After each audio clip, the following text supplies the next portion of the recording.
कोणता विषय होता आपण तुमच्याकडला भेट दिली आणि काय ते?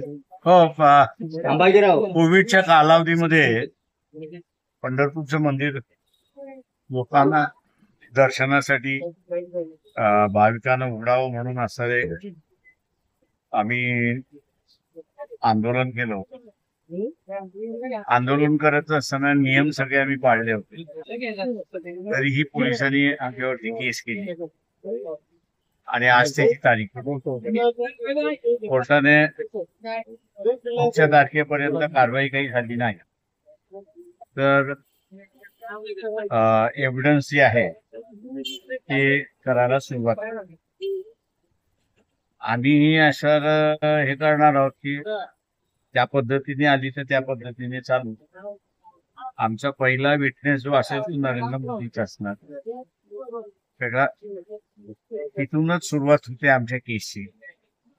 त्याच्यामुळे कोर्टाला मी त्या दिवशी सांगतो की आमचा पहिला विटनेस नरेंद्र मोदी असेल, समन्स काढा आणि बोलवा त्यांना.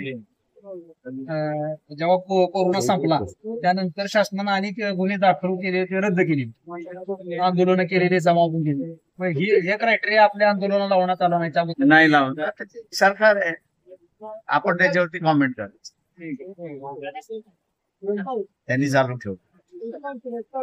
सध्या राज्य सरकार विकासाच्या नावाखाली मोठ्या प्रमाणात जमिनी ताब्यात घेत आहे. प्रचंड विरोध होते. कोल्हापूर असू दे, सोलापूर असू दे, पंढरपूर सॉफ्ट कॉरिडॉरचा एक विरोध होते. आपली त्याबाबत काय भूमिका आहे? माझं म्हणणं असं आहे की वर्कर्स जमिनीची का रस्ते काढले, दरवाजा बंद करा. शेतीच्या रस्त्यातून रस्ते का काढताय हा सगळ्यात महत्वाचा. 2 किलोमीटर 3 किलोमीटर वळसा पडला तरी गाडीला फार फरक पडत नाही. आणि त्या एक्सप्रेस हायवेच्या याच्यावरती 2-3 किलोमीटरचा फार फरक आहे असं मानत नाही. शेती जाता कामा नये, पण विकास हा झाला पाहिजे. त्याच्यामुळे वर्कर्स जमीन जे आहे त्या वर्कर्स जमिनीचा असताना त्यांनी हे करावं. शक्तीपीठ महामार्ग पूर्वीच्या महामार्गाला समांतर आहे, तो करावा असं सरकारचा हट्ट असा आहे. शेतकऱ्यांचा प्रचंड विरोध आहे. सरकार ऐकूनच घ्यायला तयार नाही. त्या संदर्भात काय आपण त्याच्यामध्ये 1 किलोमीटरसाठी 105 कोटी लागणार आहे. माझ्या जे काही माहिती आहे थोडीशी ह्या क्षेत्रातली, 1 किलोमीटरसाठी एक्विजिशन करूनही आपण धरलं तर तो 25 कोटीच्या आतमध्ये खर्च असला पाहिजे पर किलोमीटरचा. 3 पदरी ह्या बाजूला 3 पदरी त्या बाजूला धरून.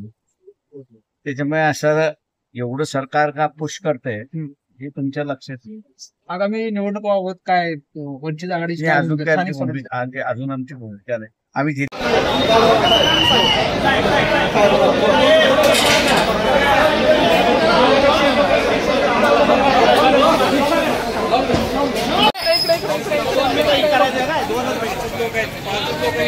या पुढे या.